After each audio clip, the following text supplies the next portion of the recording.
सो coordinate geometry की series में हमने बहुत सारी चीज़ें देख ली थी, जिसमें हमने कोऑर्डिनेट ज्योमेट्री का बेसिक देखा था, कोऑर्डिनेट ज्योमेट्री यूज़ कहाँ आती है, रियल लाइफ में एग्जांपल्स देखे थे। फिर उसके बाद हमने डिस्टेंस फार्मूला अप्लाई कैसे होता है, डिस्टेंस फार्मूला क्या होता है, ये सारी चीज़ें हमने सीख ली थी। लेकिन यार तुम मानोगे नहीं कि यहाँ पर कोऑर्डिनेट ज्योमेट्री बहुत ईजी चैप्टर, लेकिन फिर भी स्टूडेंट्स इसमें गलती करते हैं।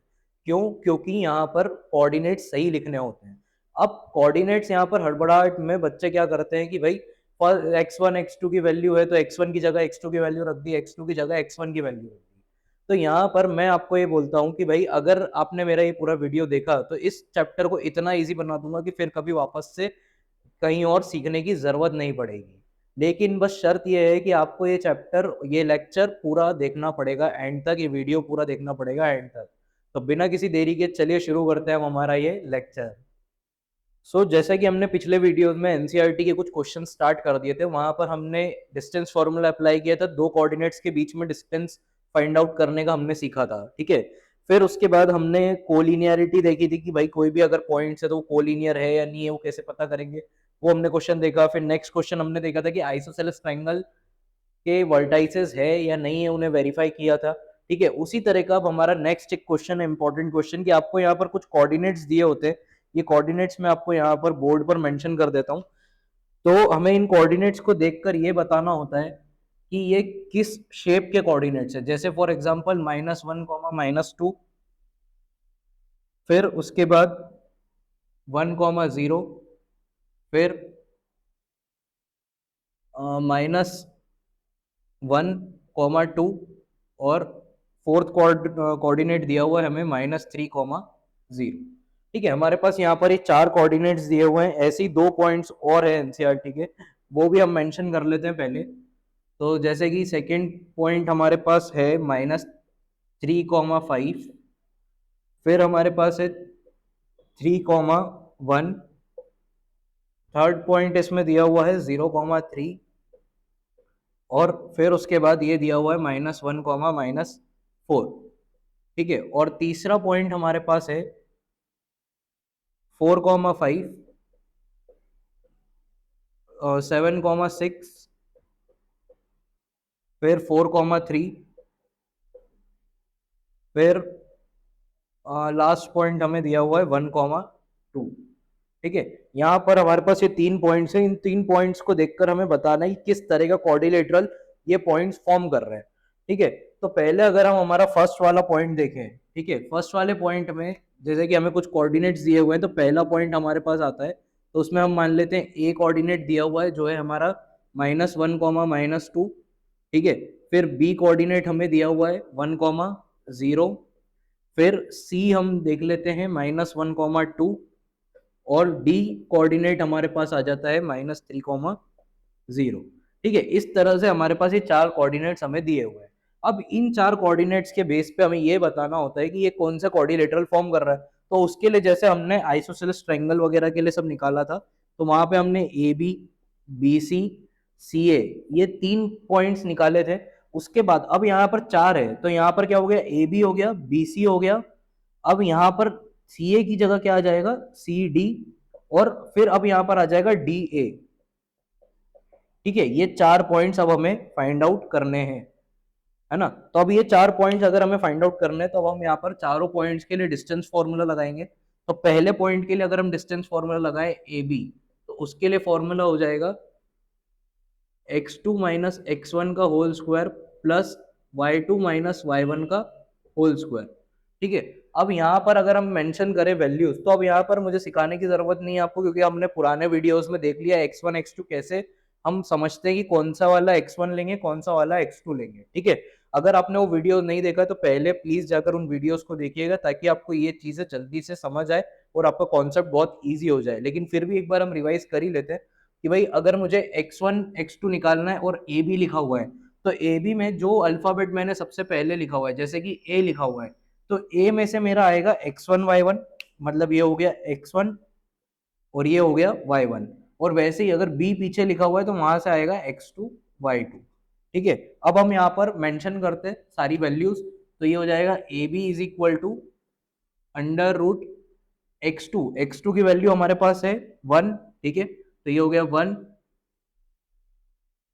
1 माइनस x1 की वैल्यू -1 है तो माइनस माइनस हो जाएगा +1 इसका स्क्वायर प्लस y2 की वैल्यू हमारे पास आ जाएगी 0 माइनस y1 की वैल्यू -2 है तो वापस से माइनस माइनस प्लस हो जाएगा तो ये हो गया 0 + 2 का होल स्क्वायर। फिर अब A B is equal to कितना हो जाएगा यहाँ के हिसाब से 1 + 1 हो गया 2 इसका स्क्वायर प्लस 2 + 0 वापस से 2 इसका स्क्वायर। तो A B is equal to कितना हो गया 4 + 4 इज इक्वल टू √8। ठीक है, ये हमारे पास ए बी की वैल्यू आ गई है ना, ये हमारे पास किसकी वैल्यू आ गई ए बी की वैल्यू। अब हम यहाँ पर क्या चेक करेंगे वापस से ए बी के बाद बी सी, क्योंकि हमने ए बी फाइंड आउट कर लिया अब हमें बचा है बी सी।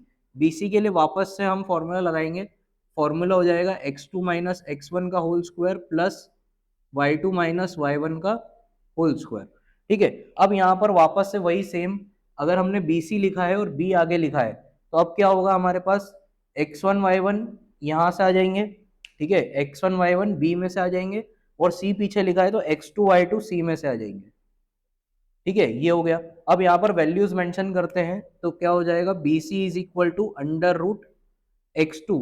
x2 मतलब कितना हो गया हमारा -1 तो -1 का स्क्वायर सॉरी -1 और फिर माइनस x1 की वैल्यू 1 तो 1 और इसका स्क्वायर प्लस y2 की वैल्यू यहाँ से आ जाएगी 2 तो ये हो जाएगा 2 माइनस y1 की वैल्यू हो जाएगी यहाँ से 0 और इसका स्क्वायर। ठीक है, इतनी बात क्लियर हो गई। अब यहाँ से हम देखते हैं तो B C is equal to under root, अब ये हो जाएगा माइनस माइनस प्लस तो माइनस माइनस प्लस हो गया तो माइनस का 2 इसका स्क्वायर प्लस 2 का स्क्वायर वापस से। ठीक है, तो B C is equal to under root 2 का स्क्वायर हो जाएगा 4 प्लस वापस 2 का स्क्वायर 4 इज इक्वल टू ये क्या हो जाएगा यहाँ से √8। ठीक है, तो ये हमारे पास BC की वैल्यू आ गई। ठीक है, ये हमारे पास BC की वैल्यू आ गई। ठीक है, अच्छा यहाँ पर हमने एक और चीज देखी थी कि भाई अगर हम डिस्टेंस निकाल रहे हैं तो यहाँ पर हमें यूनिट लिखना जरूरी है, √8 यूनिट। ठीक है, अब हम आगे देखते हैं तो हमने अभी BC की वैल्यू भी निकाल ली, अब हम निकालेंगे CD की वैल्यू। ठीक है, तो CD की वैल्यू निकालते हैं तो CD के लिए वापस से फॉर्मूला x2 - x1 का whole square plus y2 - y1 का होल स्क्वायर। ठीक है, ये हमने वापस से फॉर्मूला लगा लिया। अब इस फॉर्मूले के हिसाब से हम वापस से x1 x2 चेक करते हैं। तो अब इस बार हमने CD लिखा है तो CD लिखा है उसके हिसाब से C में से आएगा x1 y1 तो ये हो गया x1 y1 और D पीछे लिखा है तो D में से हमारा आएगा x2 y2 तो यहाँ पर से आ गया x2 y2। ठीक है, अब यहाँ से हम चेक करते हैं तो CD is equal to under root x2 - x1 तो x2 - x1 मतलब -3 x2 हो गया माइनस x1 कितना है -1 तो माइनस माइनस प्लस इसका स्क्वायर प्लस फिर y2 की वैल्यू हो जाएगी यहाँ से 0 तो ये हो गया 0 माइनस y1 की वैल्यू हमारे पास यहाँ पर हो गई 2। ठीक है, तो ये हो गया 2 और इसका स्क्वायर। अब यहाँ से CD is equal to under root plus minus हो जाएगा माइनस तो ये हो जाएगा माइनस का 2 इसका स्क्वायर प्लस ये वापस से -2 इसका स्क्वायर तो CD की वैल्यू यहाँ से कितनी हो जाएगी अंडर रूट 2 का स्क्वायर 4 प्लस वापस से 2 का square 4 is equal to under root 8 unit. ठीक है, ये हमारे पास वापस से CD की वैल्यू आ गई है ना। अब यहाँ पर हमारे पास 3 हमने निकाल ली है। ठीक है, इससे हमें समझ आ रहा है कि अगर तीनों सेम आ रही है तो हो सकता है फोर्थ वाली भी सेम आए तो ये ये क्वाड्रिलेटरल कैसा होगा स्क्वायर होगा। ठीक है, फिर भी हमें चेक करना है तो चेक कर लेते हैं। तो अब आ जाएगा हमारा DA, उसके लिए फॉर्मूला लगाएंगे तो ये हो जाएगा x2 - x1 का whole square plus y2 - y1 का होल स्क्वायर। ठीक है, तो अब DA की वैल्यू फाइंड आउट करनी है तो वापस से अब हमारे पास क्या हो जाएगा DA के लिए x1 y1 और x2 y2 देखते हैं। तो D इस बार हमने पहले लिखा है तो x1 y1 D में से और फिर A बाद में लिखा है तो x2 y2 A में से। ठीक है, तो अब वैल्यूज मेंशन करते हैं वापस से तो DA is equal to under root x2 मतलब A, x2 कहाँ पे ये रहा -1 तो ये -1 फिर माइनस अब -1 फिर x1 की वैल्यू -3 है तो माइनस माइनस हो जाएगा +3 इसका स्क्वायर प्लस y2 तो अब y2 की वैल्यू -2। ठीक है, y2 की वैल्यू -2 यहाँ से तो -2 माइनस y1 की वैल्यू 0 और इसका स्क्वायर। ठीक है, अब यहाँ से D A is equal to under root कितना हो जाएगा, प्लस माइनस माइनस, तो ये हो गया 2 का स्क्वायर प्लस -2, तो -2 का square. D A is equal to under root 2 का स्क्वायर 4 प्लस वापस से 2 का स्क्वायर 4, तो ये कितना हो गया, अंडर रूट 8 यूनिट्स। ठीक है, तो ये डी ए की वैल्यू आ गई। ठीक है, ये किसकी वैल्यू आ गई, डी ए की वैल्यू आ गई।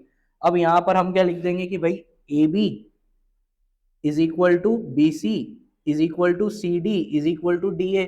मतलब कि हमारी ये चारों साइड, मतलब अगर हम एक रफ कॉलम बनाए ए बी सी डी, तो ये चारों साइड हमारी कितनी आएंगी, √8 √8 √8 और √8।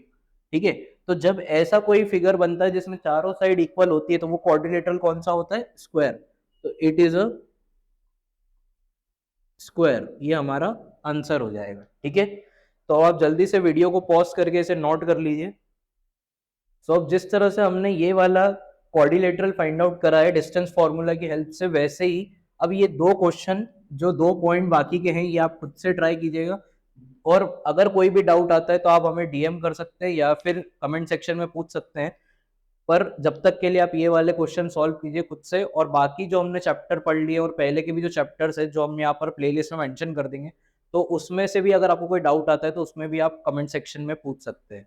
ठीक है, तो इस वीडियो के लिए सिर्फ इतना ही। आगे का हमारा जो चैप्टर है हम हमारे नेक्स्ट वीडियोस में देखेंगे। तब तक के लिए आप प्लीज हमारे वीडियोस को लाइक कीजिए, अपने फ्रेंड एंड फैमिली के साथ शेयर कीजिए और ऐसे ही हमें सपोर्ट करते रहिए। So thank you, bye bye and Radhe Radhe.